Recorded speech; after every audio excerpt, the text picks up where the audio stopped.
Get ready. 5 seconds. Start. Mr. Vice Chairman, I was mentioning the need for trained cooperative personnel. On the one side, we have to train the non-officials in cooperative principles, and on the other side, as a permanent skeleton for running all cooperative institutions, we should have training of cooperative personnel. In this connection, Mr. Vice Chairman, I would like to appreciate the beginning that has been made in training non-officials in cooperation.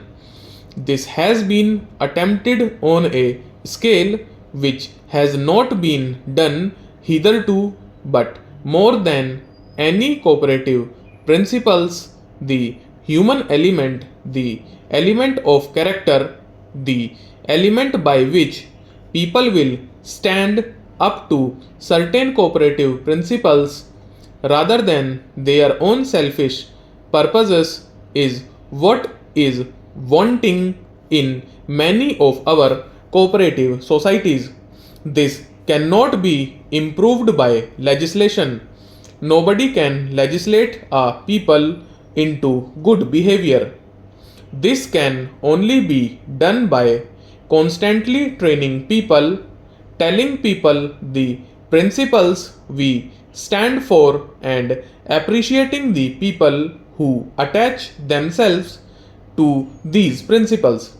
With regard to the training of cooperative personnel, I do not know about other states, but as far as Tamil Nadu is concerned, there are 3 institutions which give 1 year training in cooperation, 1 year's training for graduates who are considered as senior inspectors, and another for school finals and above who are called junior inspectors, but a better type of cooperative training institution has arisen which the Ministry of Cooperation should utilize, called the Rural Institutes.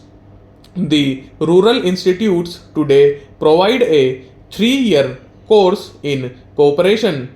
It is one of the unfortunate things in our country that on the one side we train people and on the other side we do not use trained personnel. We know the number of people we send to foreign countries for training in various types of engineering fields, and when they return we use them just in the wrong places, and many of them feel frustrated because they are not utilized in the fields for which they were trained. Even today, in the course of the rural institutes, we find that they produce 100 to 150 graduates in cooperation, but they are not being utilized. Every one of them can be employed with benefit to the cooperative movement. There are also 2 institutions, one in Coimbatore and another in Udaipur, where a 2-year course is given after a 3-year graduate course, and this has been declared by the Ministry of Home Affairs as equivalent to the postgraduate degree in cooperation, but these boys are not being utilized, and the funny thing about it is that when the National Cooperative Union advertised for posts, it asked for MAs in agricultural economics but not for MAs in cooperation. This is all the more surprising because the Education Ministry had received a letter from the National Cooperative Union saying that these postgraduates in cooperation would be utilized by the National Cooperative Union. In spite of all this, in the advertisement, they called for all accepting postgraduate students in cooperation. This only shows the lack of coordination between the Ministry of Cooperation and the Ministry of Education. I hope, Mr. Vice Chairman, the Ministry of Cooperation will see that these people who are trained specifically on a request made by representatives of the Cooperation Ministry and the Reserve Bank and who are undergone a 2-year course after graduation are properly utilized. Hereafter, at least, I hope that people will choose those who have studied cooperation and have undergone a course of training that has been provided by the state at huge expenditure.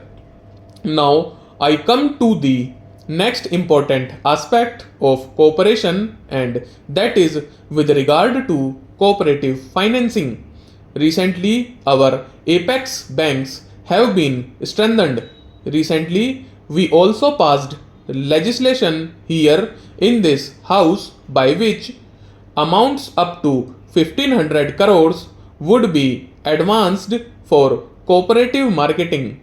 It has not reached the maximum, but I hope we are taking steps so that cooperative finance will improve. Today, if we take statistics, we will find that financing by the cooperative sector has increased many times. I must accept that.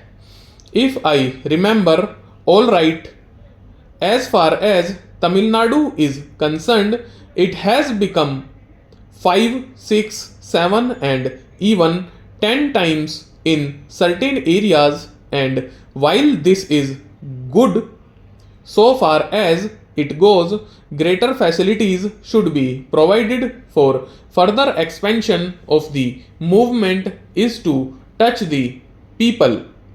If it is merely to be an example of a society here and there, it is another matter. But if our policy is as it has been proclaimed to be, that we want to expand all our activities through the cooperative sector so that the people will have a say and the people will do it in the best possible manner for the good of the people, then the finance that we provide is not very sufficient. As I said before, Mr. Vice Chairman, the amount invested in the cooperative sector has been increased considerably in recent years. Stop.